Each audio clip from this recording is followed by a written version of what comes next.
Hola, ¿qué tal? Bienvenidos a un nuevo video del Profesor X. La clase de hoy será sobre datos agrupados y vamos a aprender a hacer tablas de frecuencia. Así que tomen sus apuntes y comenzamos.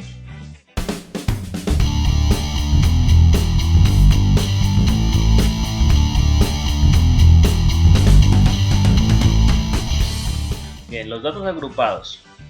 Cuando una serie de datos es muy grande, o sea, cuando tenemos particularmente más de 20 datos en la serie, conviene agruparlos en pequeños grupos o categorías. Estos grupos se llaman intervalos de clase.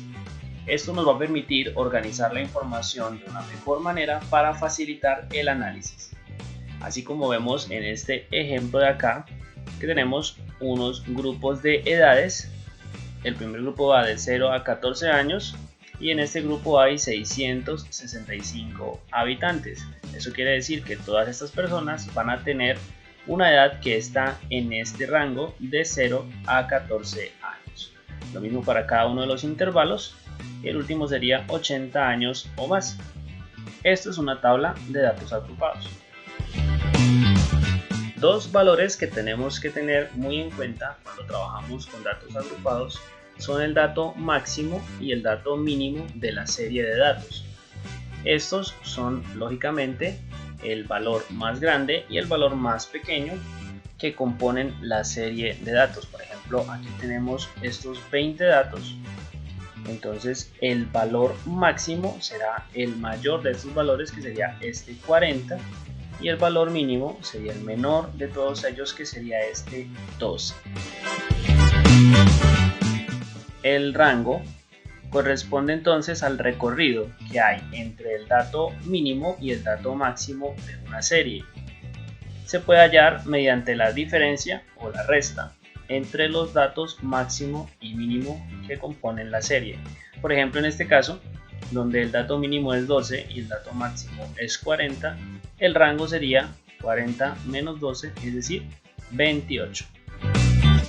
El número de intervalos, que se representa con la letra K minúscula, es la cantidad de grupos o categorías en las que se agrupan los datos.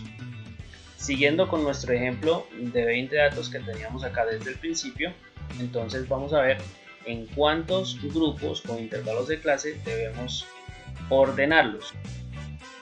Para hallar el número de intervalos existen diferentes métodos, pero vamos a estudiar particularmente uno llamado la regla de Staggs, la cual consiste en sumar 1 con 3,322 multiplicado por el logaritmo de n. Recordemos que n es el número total de datos.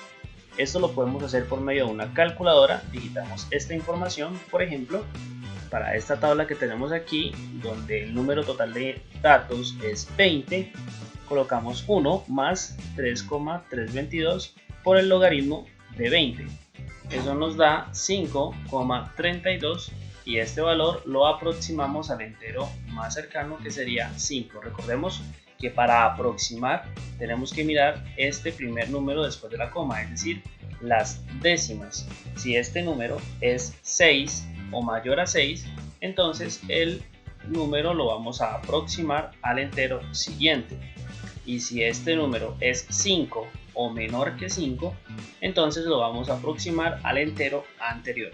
En este caso, como el número es un 3, es menor que 5, lo vamos a aproximar por debajo, es decir, al entero anterior, es decir, a 5. La amplitud de los intervalos, representada con la letra A mayúscula, es el recorrido de cada intervalo de clase. Para eso vamos a aplicar esta expresión, donde nos dice que la amplitud es igual al rango sobre el número de intervalos menos 1. Vamos a continuar con el mismo ejemplo que veníamos, donde ya habíamos hallado el rango, que era 28, y el número de intervalos, que era 5. Si hacemos la división 28 entre 5 y a ese resultado le restamos 1, la respuesta será 4,6. Aproximamos al entero siguiente, es decir, aproximamos a 5. Bien, vamos a ver la construcción de los intervalos. Entonces tenemos aquí nuestro ejemplo, los 20 datos. Aquí tenemos resaltado el dato máximo y el dato mínimo. Y necesitamos tener esta información. El dato mínimo, que ya lo tenemos aquí, es 12. el dato máximo es 40, el número de intervalos, que ya lo habíamos hallado anteriormente, aproximadamente es 5, y la amplitud de los intervalos, que también la habíamos hallado anteriormente y que es aproximadamente 5 también. Entonces vamos a empezar. La variable que estamos realizando es la variable edad, que son todos estos valores, son valores de edades de 20 personas. Para construir los intervalos entonces comenzamos con el dato mínimo, que es 12, ese sería el límite inferior de nuestro primer intervalo, y para hallar el límite superior lo que hacemos es que a 12 le vamos a sumar la amplitud. Entonces 12 más 5 serían 17, por lo tanto el primer intervalo va de 12, que es el dato mínimo, a 17, que es el resultado de sumar 12 más 5. El segundo intervalo debe comenzar inmediatamente después de este valor. Entonces, si el primer intervalo terminó en 17, el segundo intervalo debe comenzar en 18 y debe ir hasta 18 más 5, es decir, hasta 23. Y el mismo procedimiento lo hacemos para cada uno de los siguientes intervalos, teniendo en cuenta que el último intervalo, es decir, el quinto, porque aquí nos dicen que son 5 intervalos, el quinto intervalo debe comenzar entonces donde terminó el anterior intervalo. Vemos que aquí este terminó en 35, por lo tanto el último comienza con 36 y terminará en el dato máximo, en 40. A veces puede ser que este último intervalo nos quede un poco más grande o tal vez un poco más pequeño que los otros intervalos. Pero esto es normal, ya que estamos aproximando los valores a los enteros más cercanos. Hablemos ahora de la frecuencia absoluta. La frecuencia absoluta corresponde al número de repeticiones que tienen los datos que pertenecen a un intervalo de clase, a un grupo o a una categoría. Tenemos entonces aquí nuestra serie y ya habíamos construido nuestros intervalos. Ahora vamos a ver cuál sería la frecuencia absoluta de cada uno de ellos. Para el primer intervalo tenemos que mirar de estos datos cuáles pertenecen al intervalo de 12 a 17 años. Como vemos, están aquí este 12, este 15 y este 15. Son 3 datos que pertenecen a este intervalo, entonces ubicamos aquí el 3. Vamos con el segundo intervalo de 18 a 23 años. Revisamos qué datos pertenecen a ese. Tenemos 1, 2, no hay más, por lo tanto colocamos el valor 2 aquí en la frecuencia absoluta. Para el tercer intervalo de 24 a 29 años tenemos 1, 2, no hay más, por lo tanto colocamos aquí el 2. Para el siguiente intervalo de 30 a 35 tenemos 1, 2, 3, 4, 5, 6 y 7. Por lo tanto ponemos aquí 7 en la frecuencia absoluta del cuarto intervalo. Para el último vamos a revisar entonces que tenemos aquí 1, 2, 3, 4, 5, 6 datos que pertenecen al último intervalo. Esta sería la frecuencia absoluta. Una forma de saber que esto nos quedó correctamente realizado es sumar todas las frecuencias absolutas y el resultado tiene que ser igual al número de datos de la serie. En este caso tenemos 3, más 2, 5, más 2, 7, más 7, 14, más 6, 20. Por lo tanto, corresponde con el número total de datos de nuestra serie, así que podemos estar tranquilos que este procedimiento está correctamente realizado. La marca de clase. La marca de clase es el promedio de un intervalo de clase. Se puede calcular mediante la expresión marca de clase es igual al límite inferior más el límite superior sobre 2. Tenemos aquí nuestro ejemplo de lo que ya hemos hecho, nuestros intervalos de clase con sus frecuencias absolutas. Vamos a determinar entonces la marca de clase de cada uno de ellos. Entonces, si trabajamos con el primer intervalo, tendríamos que la expresión para la marca de clase sería 12, que es el límite inferior, más 17, que es el límite superior, sobre 2. Si resolvemos esto, nos da 14.5. Por lo tanto, la marca de clase del primer intervalo es 14.5. Si repetimos lo mismo con el segundo intervalo, nos quedaría 18 más 23 sobre 2. Y eso nos da 20,5. Por lo tanto, la marca de clase del segundo intervalo es 20,5.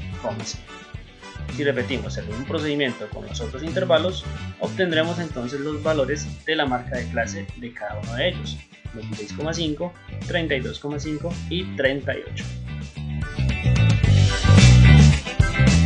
La frecuencia acumulada son las sumas parciales de las frecuencias absolutas. Es muy sencillo determinarlas. Aquí tenemos nuestra tabla, lo que llevamos hasta el momento. Llevamos intervalos, frecuencia absoluta y marcas de clase. Para hallar las frecuencias acumuladas, que se representan con una F mayúscula, tenemos que la primera siempre va a ser igual a la primera frecuencia absoluta. Es muy sencillo porque la suma parcial de este primer intervalo sería 3 más 0, porque antes de él no hay ningún otro valor. Entonces 3 más 0 pues sería 3. Por eso se dice que la primera frecuencia acumulada siempre va a ser igual a la primera absoluta. Y luego vamos a sumar este 3 con este 2. Eso nos daría 5. Después sumamos este 5 con este 2, nos daría 7. Sumamos este 7 con este otro 7, eso nos daría 14. Y finalmente 14 más 6, eso nos daría 20. Una forma de saber que estamos haciendo las cosas correctamente es que la última frecuencia acumulada tiene que ser igual al número de datos de la serie.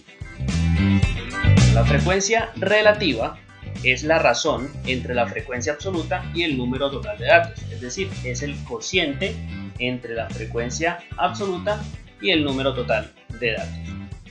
Para hallar la frecuencia relativa utilizamos esta expresión: frecuencia relativa es igual a la frecuencia absoluta sobre el número total de datos. Aquí tenemos nuestro ejemplo. Vamos a determinar ahora las frecuencias relativas de cada intervalo. Si miramos el primer intervalo, su frecuencia absoluta es 3. Por lo tanto, tendríamos que hacer 3 sobre 20, porque el número total de datos es 20, y eso nos daría 0,15. Entonces ponemos aquí en la frecuencia relativa 0,15. Si miramos el segundo intervalo, su frecuencia absoluta es 2. Así que haríamos 2 sobre 20, y eso sería igual a 0,1. Entonces su frecuencia relativa es 0,1. Un error muy frecuente al calcular la frecuencia relativa es que no utilizan las frecuencias absolutas, sino que se van con las frecuencias acumuladas. Eso les daría un error aquí, ya que esa no sería la frecuencia relativa. Bien, si repetimos este mismo procedimiento con los otros intervalos, nos darían los valores de la frecuencia relativa de cada uno de ellos. Fíjense que aquí se repite el 0,1 porque estos dos intervalos tienen la misma frecuencia absoluta.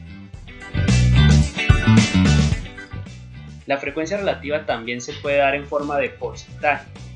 Para hallar el porcentaje de la frecuencia relativa, simplemente debemos multiplicar 100 por el valor que teníamos en la frecuencia relativa. Para nuestro ejemplo, entonces, el primer intervalo tendría 0,15 por 100, y eso nos daría 15. Luego tendríamos 0,1 por 100, eso nos daría 10. Nuevamente 0,1 por 100 daría 10. 0,35 por 100 daría 35 y 0,3 por 100 daría 30. Una forma de saber que estamos haciendo el procedimiento correctamente es sumar todos los porcentajes, y esto nos tiene que dar 100 o un valor que se acerque mucho a 100. En este caso tenemos 15 más 10 25, más 10 35, más 35 70, más 30 100%. Por lo tanto, nuestro procedimiento está correcto. Y de esa manera hemos construido una tabla de frecuencias para datos agrupados, mostrando la frecuencia absoluta, la marca de clase, la frecuencia acumulada, la frecuencia relativa en forma decimal y la frecuencia relativa en forma de porcentaje. Y listo, eso fue todo por ahora. Recuerden darle like y suscribirse al video si les gustó. Si tienen alguna pregunta o quieren que les explique algún tema en específico, por favor déjenmelo en la caja de comentarios. Y recuerden activar las notificaciones para estar pendiente de los nuevos videos que subamos. Hasta la próxima clase.